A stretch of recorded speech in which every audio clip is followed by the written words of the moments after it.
What's going on, everybody, and welcome back to Generation Zero. My name is Tenebris Infinite, and today we will be answering the question, what is the best sidearm in the game? We'll be comparing the accuracy, the rate of fire, a little bit of trivia, the attachments, the base stats, and then we'll be putting them all to the test here to find out what really is the best sidearm in the game. So get comfy, maybe grab some snacks, because this is going to be a bit of a long one. So we're going to start off this video talking about what I believe is the best sidearm in the game, and we'll see by the end of this video if I'm right or wrong. But we're going to be kicking things off today with the 44 Magnus.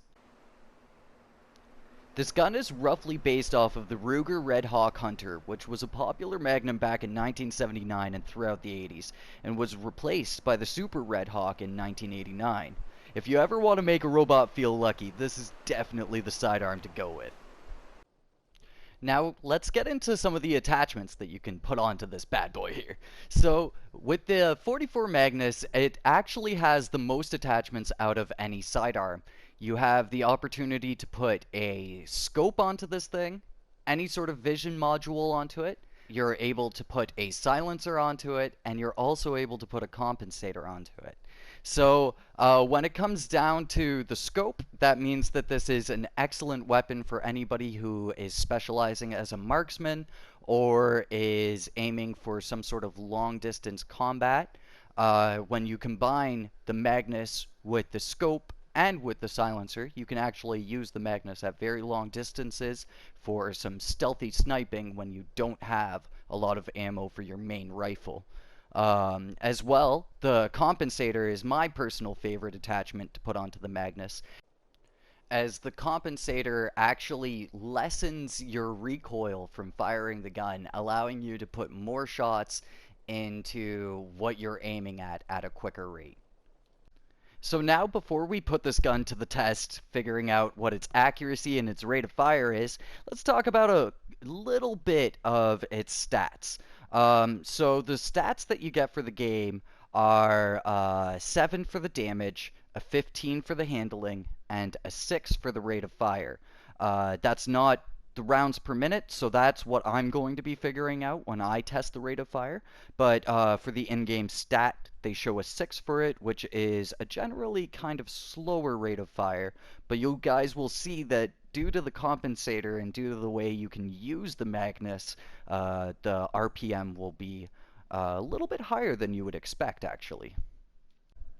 So the way I'm going to figure out the rate of fire is by simply shooting out as many rounds as I can in a minute, and that will give you guys a baseline for how many shots you can fire in the span of a minute, which I feel is a little bit better than just the arbitrary rating of 6.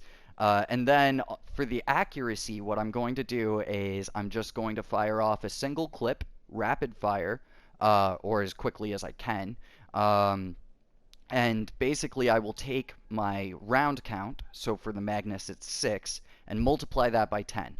So if I were to score 6 perfect shots right in the middle here, I would score 60. So for each of the guns, that's how I'm going to kind of figure out my percentage, and that way I will be able to give you guys an accurate percentage for how accurate the gun is.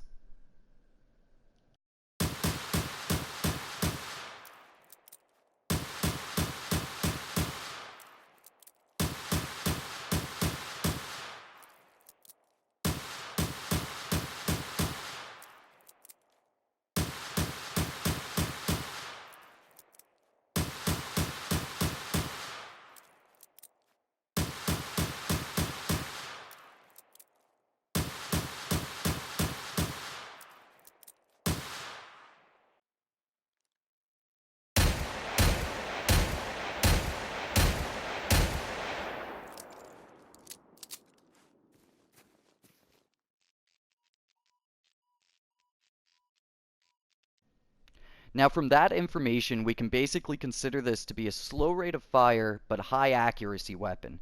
Considering the stats, the Magnus provides a serious punch, taking down even the Fenix runners in one shot if you aim properly and manage to hit them in the gas tank. And when you're fighting hunters or anything bigger than that, it's a great choice for removing weapons or a specific component on an enemy with its high damage and very controllable recoil. The trade-off is that every shot counts with the Magnus, and missing can be a bit of a punishing mistake. Because of its slower rate of fire and its slow reload speed, it means that if you miss a shot, sometimes that means that you'll wind up taking a lot of damage for missing that shot. So without a guarantee of 100% accuracy, this might not be your weapon of choice, but for what it's worth, the Magnus is a great sidearm for anyone that wants to take risks with high reward in this game.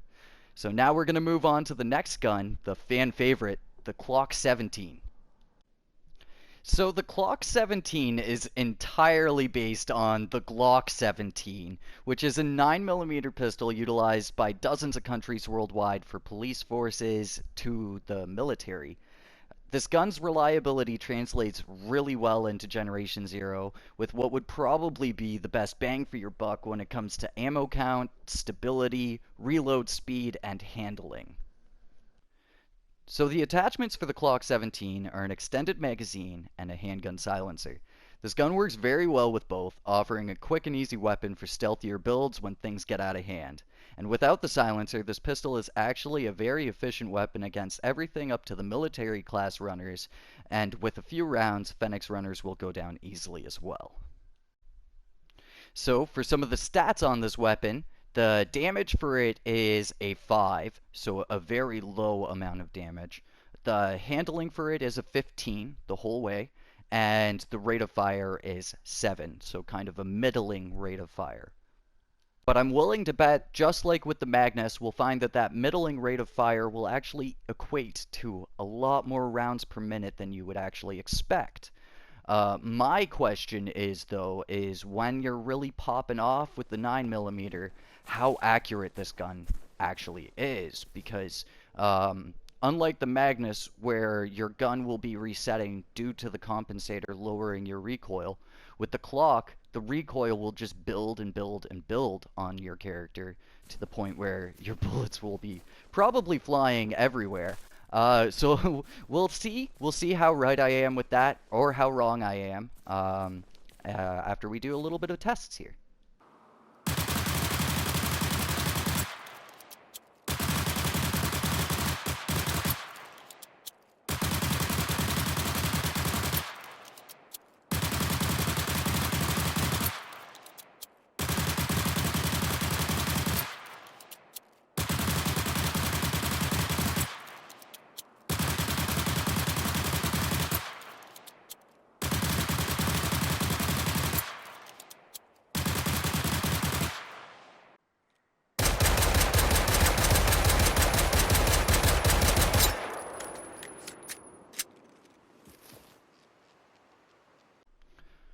So the obvious first trade-off you get is the accuracy for the rate of fire.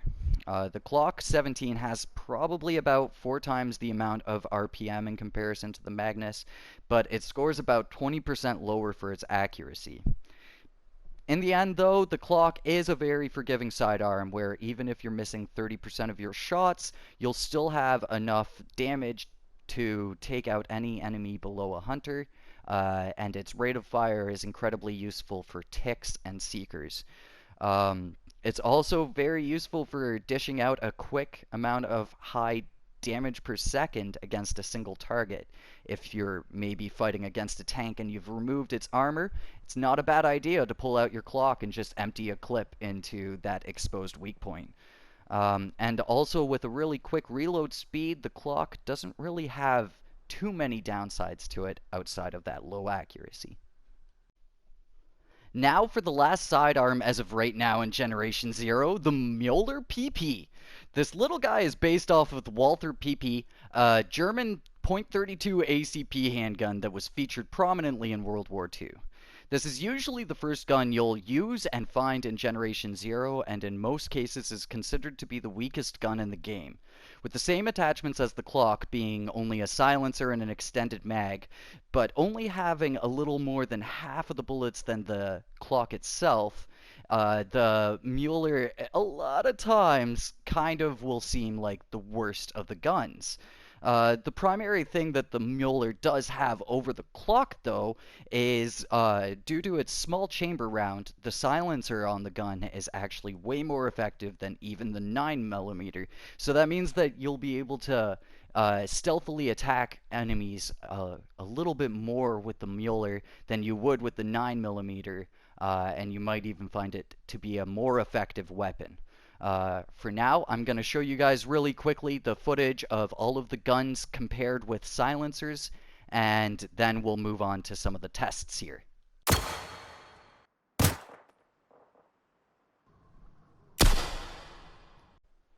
So hopefully that little bit of comparison footage will help you guys out there that use the more stealthy builds to come to a better conclusion about what sidearm you want to use. Now let's see how it handles in comparison to the other pistols when it comes to its RPM and its accuracy.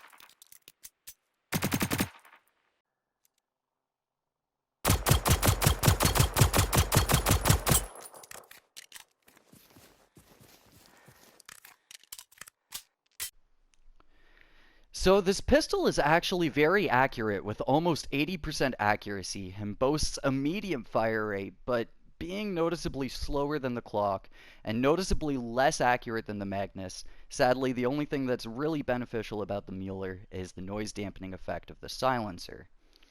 But this pistol can serve as a middle ground between the two weapons, though, and if we ever get the opportunity to potentially equip pistols into our other weapon slots, I think it would be really interesting to see what an all-pistol build would look like here in Generation Zero. So now for the final test, I'm going to go through Torsberga Fort with all three of these weapons and take out all of the runners in the area, as usually runners should be your primary focus when you're using your sidearm. And at the end, we're going to compare how each weapon does in live combat.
Well, there we go with all of that testing out of the way. To close things off, was I right about the Magnus being the best sidearm in the game?